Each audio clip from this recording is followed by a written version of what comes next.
Welcome to Is Your Way in Your Way podcast, where your host, Cassandra Crawley Mayo, helps you break free from obstacles and live life on your terms. Get ready to embark on a journey of self-discovery, empowerment, and inspiration. Tune in as we dive into captivating conversations with experts and explore topics that will ignite your passion and drive. Are you ready to unlock your full potential? Let's dive in. Good day out there to all my listeners, and I'd like to welcome you to Is Your Way in Your Way podcast. And for my new listeners out there, that's actually the title of my book, Is Your Way in Your Way.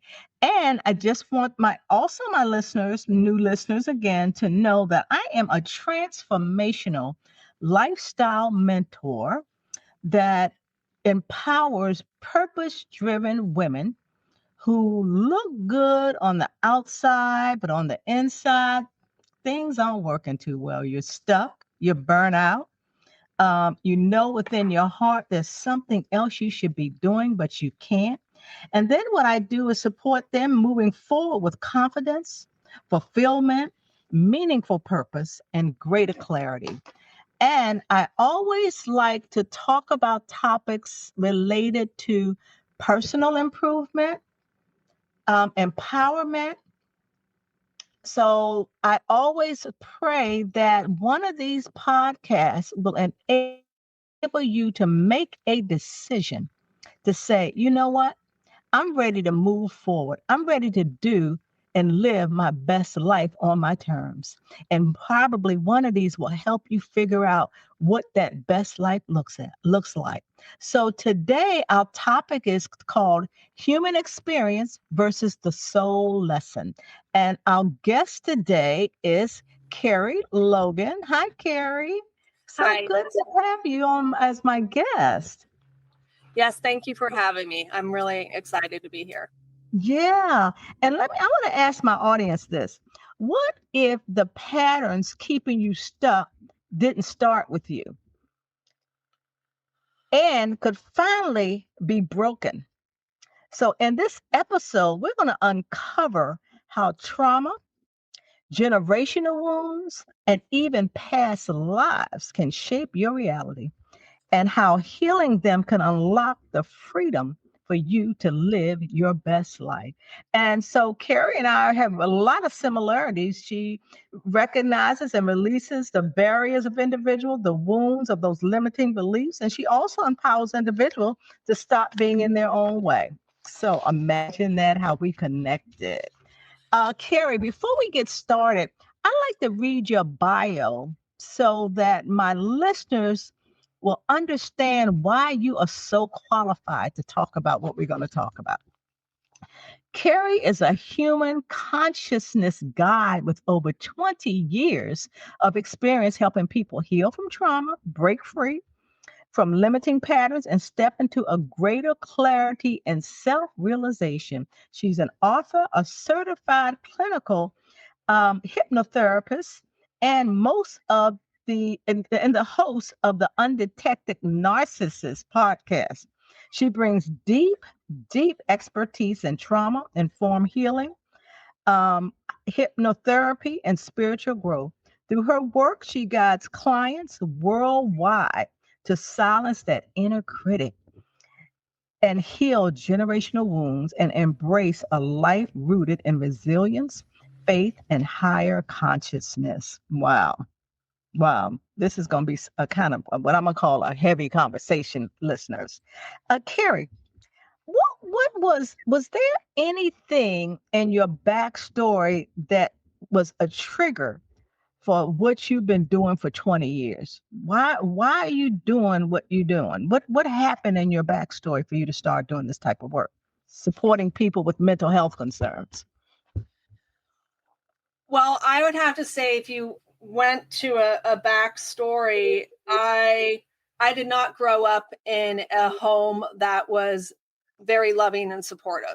I grew up in a home there was trauma bonds. I grew up with a vulnerable narcissist father. Most common is, the mother, but no, it was the father, and witnessed domestic violence. And so I I wanted to understand people better. I could not understand why people would treat people the way that they did. And I've always had this like wired in me of morals, values, and ethics, integrity. It's been my core thing. And I firmly believe in treating people the way that you want to be treated. And so having that background and upbringing was so confusing for me. It's kind of like I was the square peg in a round circle home. Right. And I did not fit in. And I realized that I was the chain breaker. And I have been told by various family members, you're the first person that's going to break the cycle of abuse. And I was made fun of by family members that you're the black sheep. And now I'm darn proud to be the black sheep. Right. With what I've done and all the things that I've achieved. And since I did have a pattern of narcissism in my family, I ended up gravitating towards a narcissistic person. And that's the hard part is we don't understand why we have this dynamics, but it's really the way our nervous system was wired in our environment that makes us gravitate towards those people. We're wired for the chaos. So when you meet someone that's nice and sweet, you find them boring. They're not exciting. They're boring. And it's because your nervous system got used to the dynamics of the hot and cold, push and pull, passion over pain, all of that. And so I have broken that down in some podcast episodes about, toxic relationships, what they don't tell you. I talk about intermittent validation and why it feels like a death when you try to leave them. I want people to understand all these things without the shame, without the humiliation, because people will immediately judge you and say, well, how could you fall for someone like that? Right. And that's a shame comment right there. That's them judging you. But the thing is I always say those people in your lives are your greatest teachers. Yeah. Because they're here to teach you self-respect, setting healthy boundaries, speaking your truth, and believing in yourself and knowing that you deserve something more. You deserve something better. And I didn't know what love bombing was. I didn't know the cycles that narcissistic people have. And in my recovery process, I did develop PTSD. I couldn't find anyone that came from my perspective, because my perspective is forgiveness, understanding, compassion, love. And everyone that I was listening to was hate, anger, fear, hate, anger, fear. And I know when you try to heal, you can't heal from that perspective. Right. You're going to stay stuck in fear. You're going to stay stuck in anger, and you're not going to understand why. Why did I gravitate towards this person? Why did they show up in my life? And what's fascinating is one night I was lying in bed, and if you want to call it God or higher spirit, something said to me, do you know you humans create narcissistic people? And I was like, really? And I was told, look it up.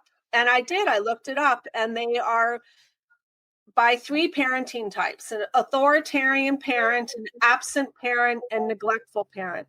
Then they can be that way by bullying, child abuse, and trauma.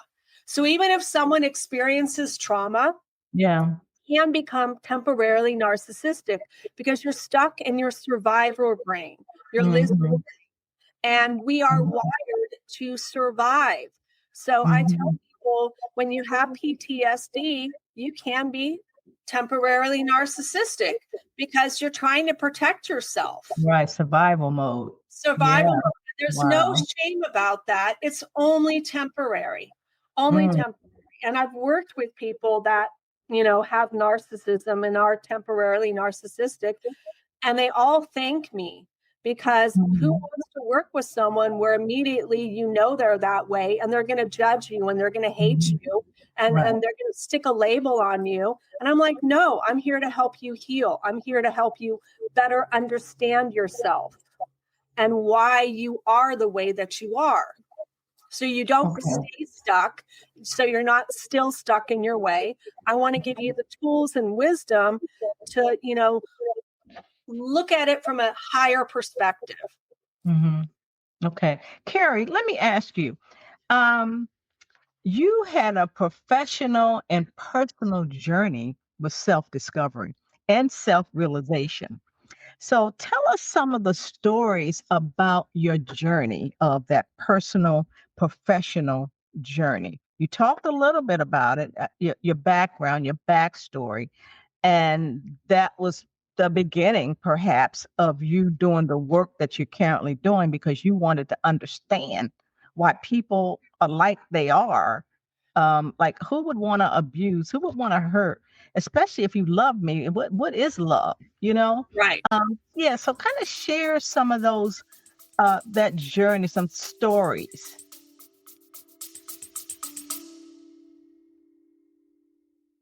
Ready to design your dream life?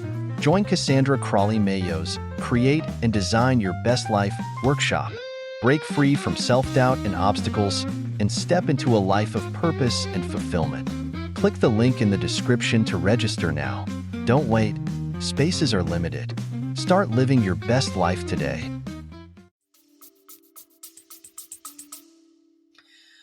Well, I have so many there's so many stories.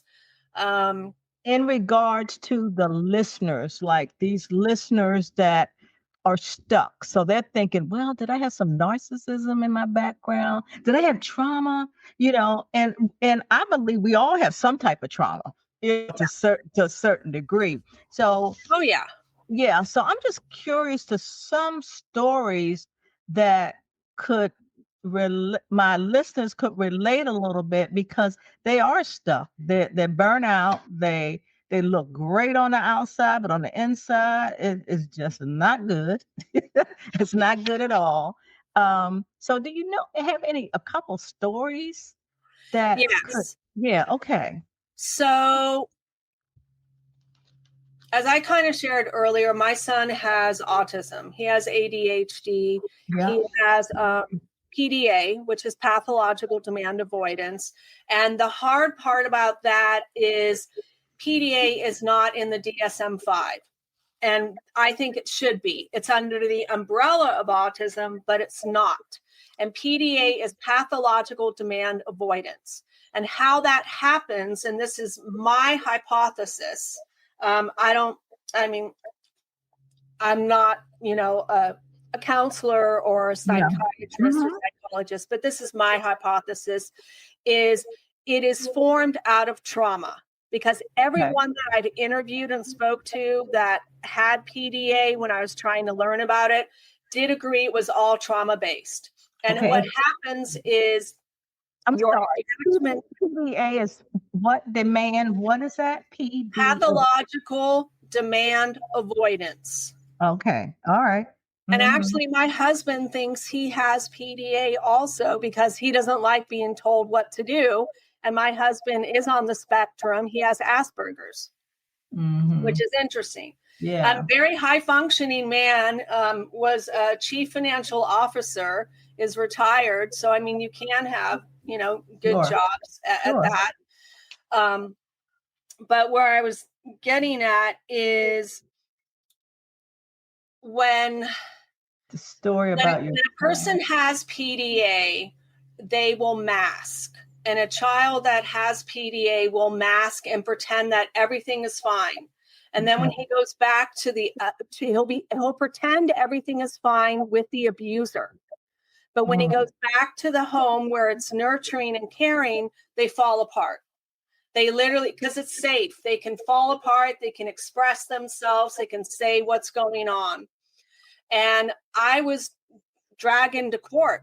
I literally was dragged into court and I was blamed for all of my child's behaviors at school, all of them. and all of his behaviors were trauma driven. And basically, long story short, the judge believed him. The judge believed that if our child that had autism lived with his custodial parent, then all his behaviors would go away, all of it. She believed that. And I was told that that's basically what happened to us was a crime, because it doesn't work that way. And the attorneys and the judges were not trauma informed. And so I lost custody of my son for 8 months, and that traumatized me. It completely traumatized him. And not until we discovered what was going on could we really help him. But here's the important thing is, when we went back to court 8 months later, he confessed to the judge that, I damaged this child. This child should live with this mother, and I'm returning him to her care. And when he returned him back to me, he was a complete mess. He was having nightmares. He was waking up vomiting. He had extreme anxiety. It turned into complex PTSD. He even tried to take his own life. He even tried to kill his father because he was so mad. And he realized, and this sounds horrible to say, he realized that he made a mistake because he was masking and pretending that everything was fine so he would avoid being beaten, avoid being punished. Okay. And nobody knew about that. And that was a really deep, hard story. Okay. Because I couldn't help him. I didn't know what to do. And I couldn't tell him, you need to act out at your dad's house. You need to, be yourself. You need to, but then it's like, how can you tell someone to do that when they're afraid to be abused? Right. So you, go ahead. I'm sorry. So it was really a hard experience. And I know how it feels to be hopeless and stuck. And I had to create a mantra for myself to just get up every day and function. And the mantra was that this is only temporary. This is only temporary, and only something good can come from this. And that was really important for me to keep my sanity, to know that this wasn't a life sentence, that only something good was going to come from this. And that's really where a lot of my faith had to come in, and to really, really pray that there was a reason and there was a purpose for all of this. I didn't know what it was, but based off of that experience, it motivated me to create The Undetected Narcissist. It motivated me to write the book of our story to protect children and to save lives, and to not let this happen to other families. And it motivated me to just help people understand, why was I in this situation? Why did I fall for this person? What were the mistakes that I made so someone could not go through those same footsteps? Right. And that was the second book that I wrote. And it's not an easy read, but I tell people, you need to know the rules of engagement, because when you're dealing with someone narcissistic, it is a game. Because they gaslight you, they blame shift, they stonewall you, they bait you, they provoke you. I mean, there's all these, I call it, they're not adulting. It's really immature games that they are playing, and it destroys people's lives. Yes. And one of the things that I am observing and hearing you say, how critical being aware of things. Yeah. Awareness is critical. It's no different than an alcoholic, drug addict. First of all, I'm an addict. Yeah, I want help. You have to be aware, recognize what's going on. And you even said something about how you even attract, because that's how you grew up. Yes. Right. And that's probably why you have a lot of modalities, like from trauma, grief, shadow work, timeline therapy, past lives, lives between lives, because you're dealing with so many different things. And it's all coming from the experiences that you've had. And what I find fascinating is that you birthed a child with what he is going through, even though you said it's only temporary. You're getting through this. And we talked a little bit about before the show about fear. Like, it's like, so you're facing your fears, based on because you're learning and you're growing. And then you started talking about the 3D, 4D, and 5D of human consciousness. But before we talk about the Ds, talk a little bit about consciousness, human consciousness. Like we have human experience versus the soul experience. So, tell me about the human consciousness, and then get into that 3, Yeah. that 5D. Yeah. So let me give you a good example. And the best example I can give is when someone gets angry, what do we all tell them? Calm down. Get grounded, balanced, and centered. Because we all know that if you try to solve a problem coming from a mindset of anger, you're going to sabotage yourself. It's not going to go the way that you want, and you're going to follow all the way down into shame and embarrassment, and you're going to regret it. You really are going to have guilt, regret, remorse, and shame. And so those traits are an aspect of 3D human consciousness. All of us have, all of our thoughts and emotions do have a vibrational set point. Okay? We are energetic beings. And we live in a world full of energy, vibration, and frequency. We're energetic beings. And another good example is when we fall in love, we glow. We are so bright. We are so joyful. Everyone sees it on our face, on our body. We are magnetic and we're in love. That is a 5D frequency state. An emotion. And the thing is when it's love, a lot of times it's unconditional love. You just love everything about that person. You love their flaws. You love their quirks. You love everything about them. You really, really do. You can't see anything wrong in that person. And you accept them 100% for who they are. And that's love. Okay. And that's a 5D trait. So when we tell a person to get grounded, balanced, and centered when they're angry, we're asking them to rise up out of the 3D mindset and into a higher state of consciousness to where they can solve problems. So that frequency range you're asking them to get to is the vibration of 250. It's where you have inner confidence, you're adaptable, you can solve your problems, you can let the little things go, you're unattached to outcomes, and you feel like you belong. You literally rise above things, and you're realistic. Because when you're stuck in anger, you're not making realistic choices. I mean, you're angry, you're pissed off.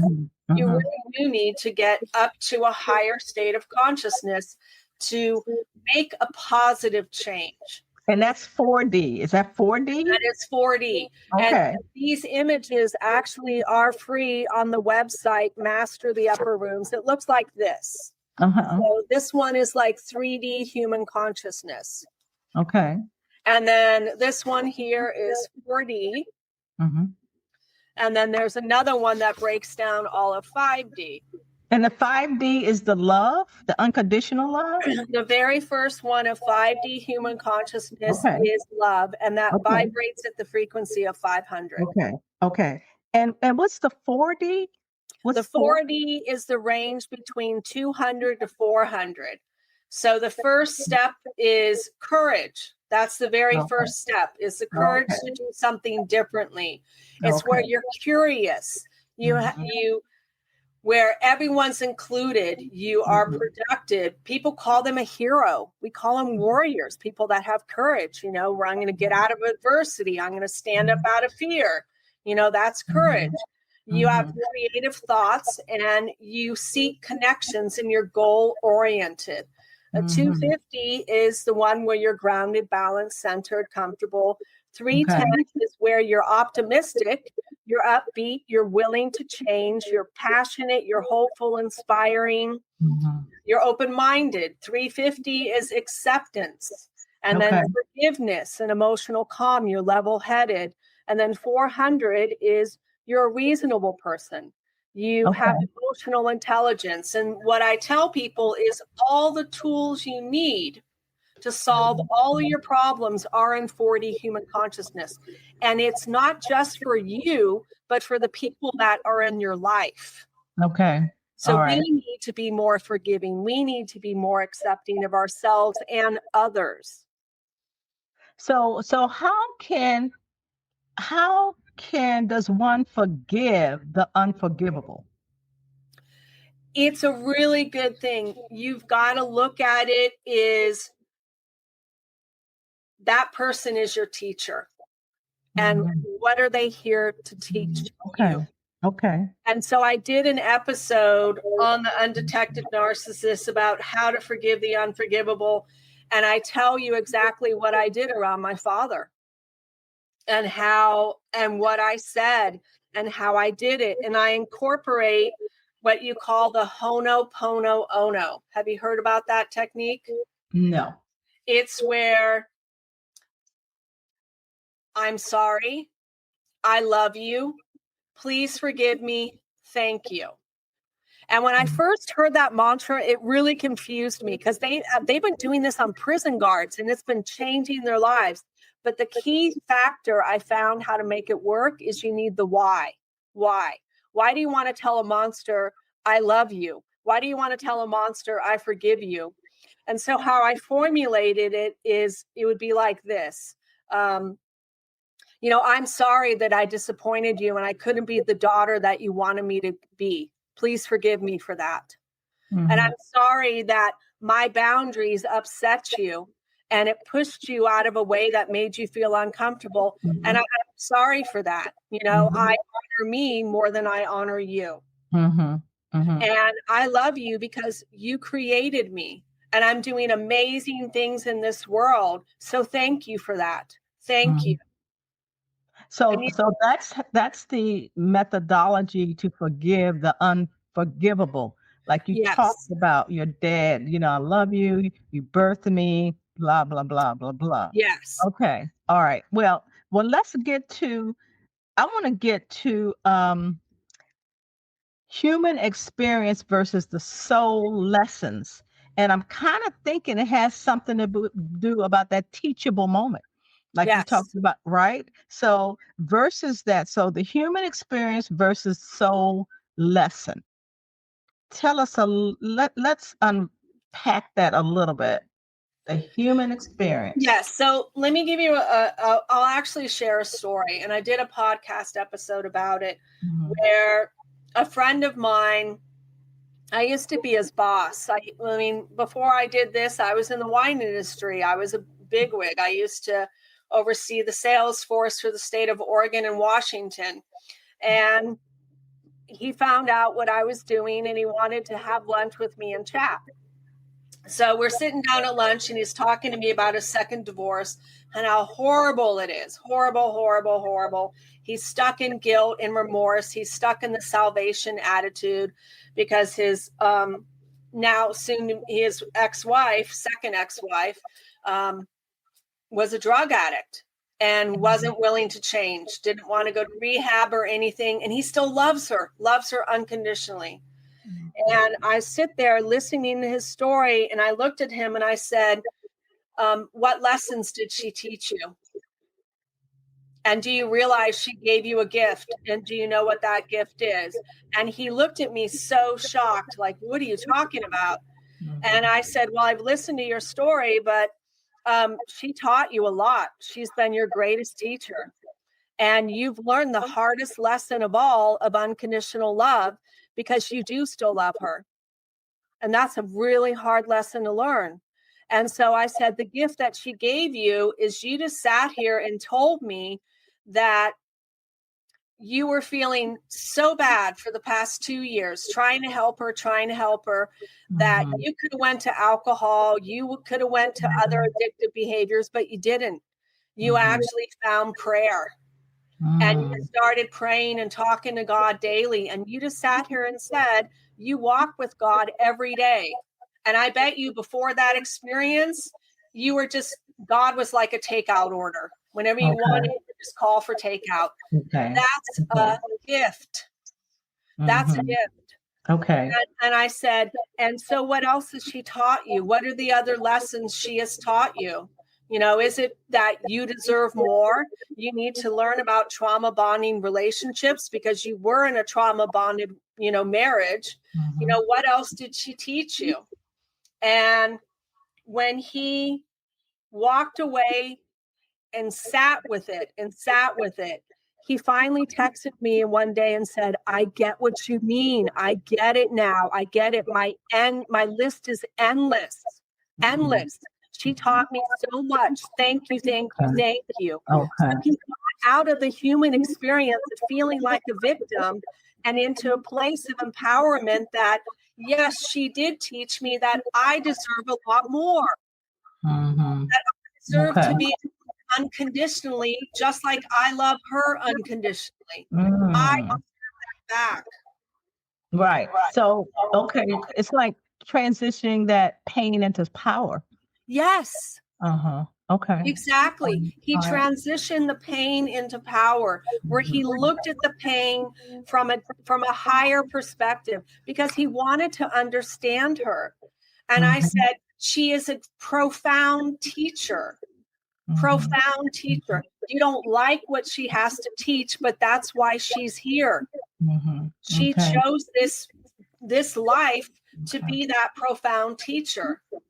And she wants to be loved unconditionally. Who doesn't want to be unloved unconditionally? And you love her unconditionally, but you realize I have to set you free because it's hurting me. And I still love you. And I'm going to let you live your life the way that you want to live it. Even though I don't approve of it or like it, I still love you. And I said, so instead of praying for her, feeling like a failure, pray that she finds her way. And Kerie, this is good because a lot of reasons that we get stuck is because of the pain or the hurt we've experienced. And if we can forgive that in the way that you described, that can help individuals unlock. It's going to be a process, but if we see it in that way, because some people can't move forward because they're still angry with their dad, they're still angry with their mother, they're still angry with their sister. So if they look at it in this perspective, that will enable them to open the door to something greater in their life. And you mentioned for him, like one of the lessons was like he prayed to God. And before you were like, he probably didn't even really think about God. Yeah. And then you even talked about how does one notice signs from God, right? So based on that, you did the master the upper room techniques. How did you stumble about that? Like I ask you two things. How does one notice a sign from God? And how did you discover the upper room technique? It's an interesting question because when I wrote my first book, Affirming and Focusing on Living a Better Life, that I learned about in chapter 2, understanding the power of our emotions. And I channeled all that information. It literally just came right through me. And I found it so fascinating that I was guided, from above, that someone actually did the clinical research. It has been scientifically proven. And so the person that did the clinical research was Dr. David Hawkins. He did the map of human consciousness, but he never broke it down into 3D, 4D, or 5D. And when I tried to get a hold of him to tell him, do you know what you discovered? Like, this is huge. because I was basically told that when someone achieves 5D human consciousness, they have entered the kingdom of heaven. You are one with your creator. You are one with everything. There is no separation in anything. And when I tried to get a hold of him, I found out he'd literally died that year. Right. That's the guy in the wheelchair, right? Dr. Hawkins?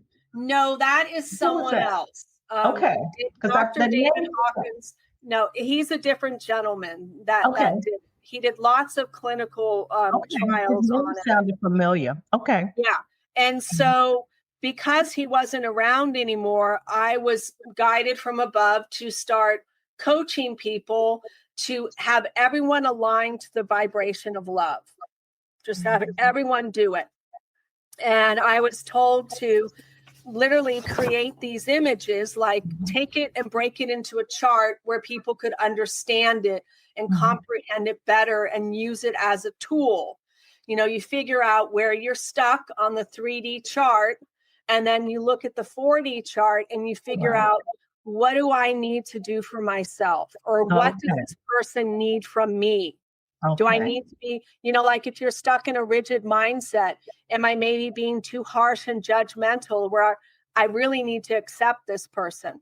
Whether I agree with them or like them or dislike them, I need to just accept them because we're all here. Is that the upper room technique? It is the upper room technique. And I was guided to literally call it Master the Upper Rooms because where we're at right now is, if we're going to survive as a species, we need to get out of the 3D mindset. We have had enough war, enough hatred, enough violence, enough crimes. There are too many people on this planet that want peace. We want equality. We want cooperation. We want acceptance. And that's all 4D traits. So imagine if we lived in a world like that, where everybody had a 4D consciousness. Right. We would not have war. We would not have violence. We would have more community, more connection, more equality, all of that. I mean, it's important to really realize that all of this is to help humanity evolve. We don't need to be stuck in survival mode anymore. We don't have to fight for our food or fight for property or fight for this or that. Right. We don't. Right. I like that. The 3D to help to get to the 5D. Wow. Kerie, you work with people all over the world. Yeah. And you mentioned that the people you're working with, you mentioned our world is going back and forth. And you would love to see things continue to go forward, not back all the time, or not forth. And what way, when you say the world is going back and forth, and what way is it going back and forth? Well, a perfect example this morning is I saw because I try to avoid the news. I really try to avoid the news. But I saw that a statue or a painting, something of a African-American slave that had all these whippings on his back is going to be removed and taken down. And I'm like, that is wrong. That is so wrong, because if you don't know the history, you're going to repeat it. Right. And this is important to realize, that nobody deserves to be whipped or beaten to that severity. And you're just trying to brush it under the rug and pretend it never happened. Excuse me. That's going backwards. That is not going forward. Okay. All right. That is definitely going backwards. Yes, it is. Yes. And so I look at it is how we are going backwards and forwards is, and I try not to talk about politics, but in some way I have to here, is everything we're seeing right now is crazy. It literally is crazy making. And I think a lot of the people that, like even my friend that I talked about, when he shared that he voted for our current president, I said, why? And he said, well, because he has Christian values. And I said, but what he's doing is not Christian values. And he said, I know. And I said, so you were gaslighted. You literally were gaslighted. You were sold a different narrative. And now we're seeing the ramifications of that choice people made. Right. And that's the thing is, it's going to hit home for a lot of people. And it's going to hit them hard where people are being deportation. I mean, it's so sad. And all these children, innocent children, what's happening to their families and people that were born here, Right. and you're being told, I have to send you back to a country that you were not born into. And so all of that is the backwards. But here's the flip side is when those people wake up and they realize, oh my God, I made a mistake. They might take the higher road and they might then be empowered and say, no, I don't choose this anymore. I don't want this anymore. I want equality. I don't want hatred and separation. I want oneness. I want peace instead of war.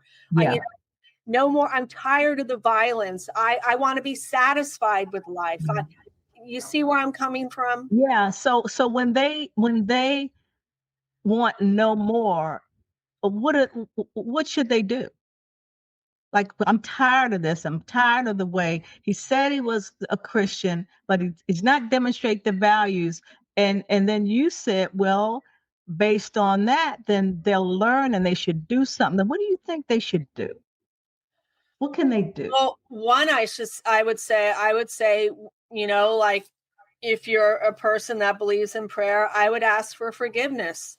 I would seriously ask for forgiveness, and I would atone for being a better human being. From now on, going forward, I'm going to accept people the way that they are, regardless of their political views. I'm still going to accept them because everyone's entitled to an opinion. And I'm going to be a more kind person and a more patient person and a more gentle person instead of someone that's always angry. And, you see, it's where you walk the talk. Your actions have to match your words. So this is another example of how people get stuck or blocked through various chapters in their lives, right? And how to remove it was one way to ask for forgiveness.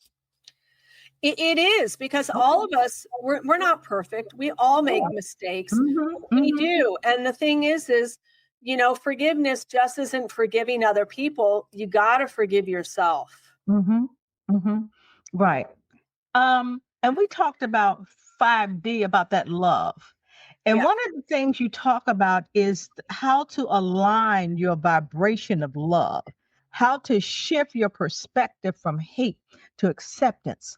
And I was reading something last night about love, how we have to love regardless, as you were saying. And I thought about okay, so how can I shift mine? I have a dog. I have a Cocker Spaniel who's rambunctious.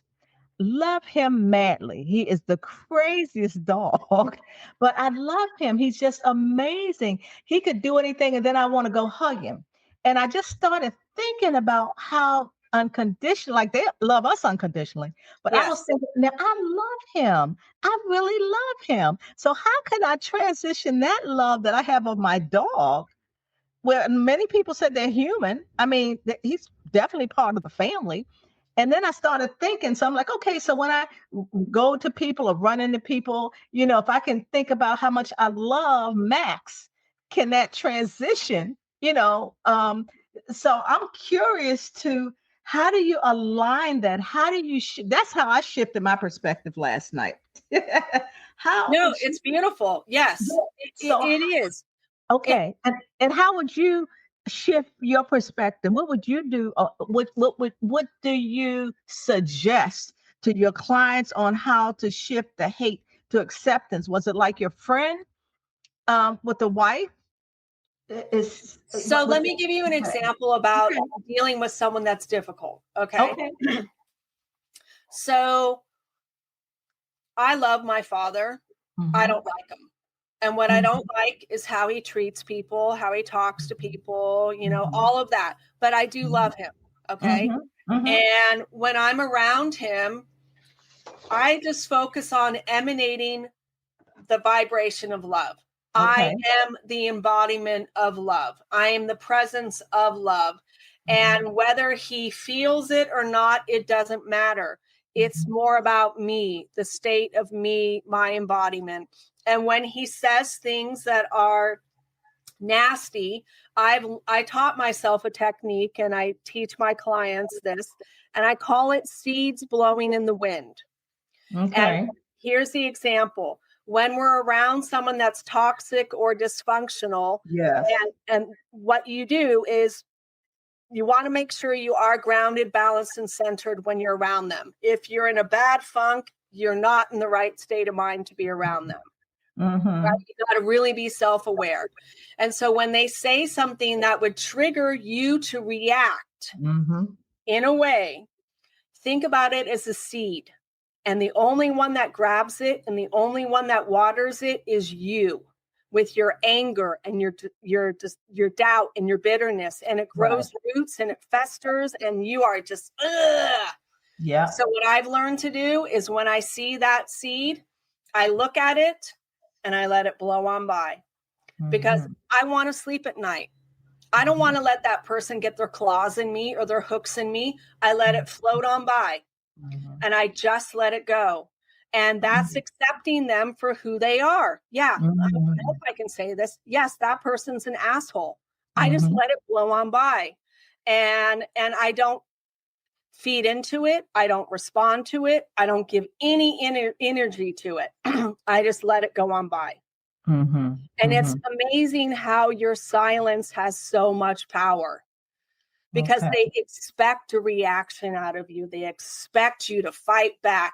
They know exactly what they're doing to hook you in, and you don't take the bait. Okay. All right. So listen, there's a person, can they overcome being a narcissist or narcissism?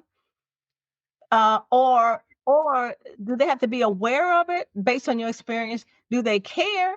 Obviously, when they are, it comes from something, how they perhaps were treated when they were growing up. And as for you, you could have been that way, but you didn't like how you were being treated. So that's why you saturated yourself in this work, because why are people like that? So I am just curious, can they change? Yes. Oh, and I actually have helped a few change. Okay. All right. We got frozen, my listeners. Just a minute. Okay.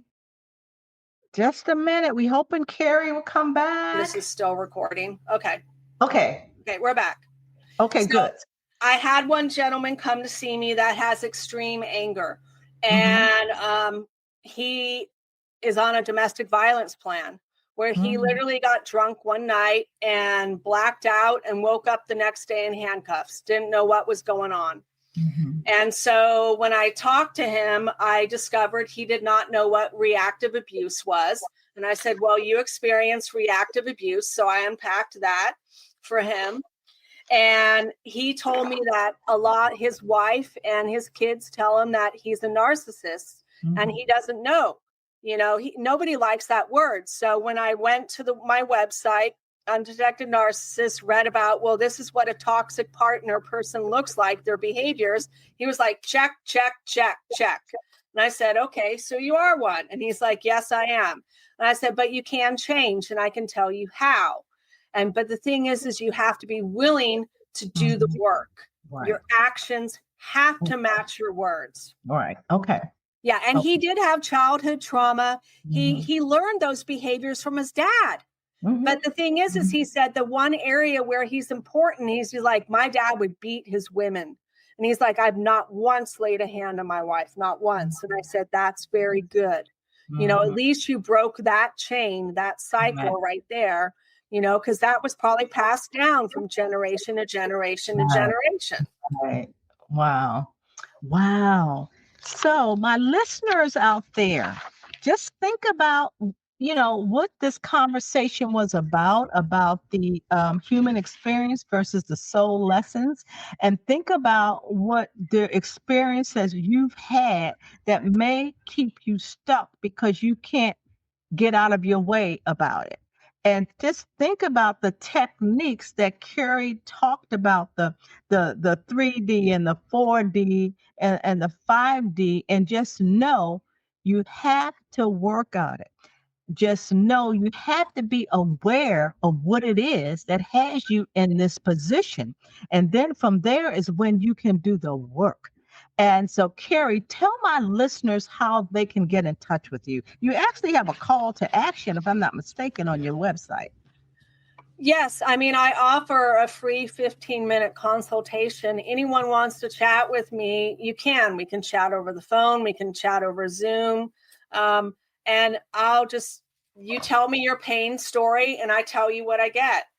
Mm-hmm. And I'll tell you if, what I feel needs to happen and what needs to change. And if, money is an issue, I tell you, well, this is what you can do where money isn't an issue. Mm-hmm. You can get the resources, you can get the help that you need. But the most mm-hmm. important thing is the very first step is courage. You got to have the courage to want to feel better, mm-hmm. to want to get unstuck. That's the very first step is courage. And mm-hmm. yeah, it mm-hmm. is. And these images are free online.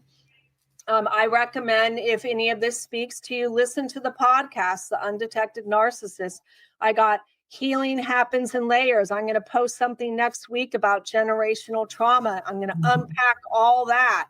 Right. And explain the patterns. So a lot of the things we talked about today, are on there to just answer questions. So you're not in the dark, because that's the problem is when we're in the dark. Yes, that's good. That's so true. That's so true. Yeah. Yeah. So Kerie has so much to talk about, like the anxious generation that she's talking about. I mean, it's just a lot of things, and I encourage you to look at her information and get into a posture that, okay, this podcast resonated with me. I am stuck. I know that I'm stuck. Now I want to get unstuck. So you have myself as a transitional lifestyle mentor of Kerie. So you have your choice. And I wish we had time, because Kerie did something to me really fascinating where she manifested. It took 10 months. She manifested 20 things her heart desired, from money to business to family to personal items, home. So listen, please take advantage of her complimentary discovery session. Okay.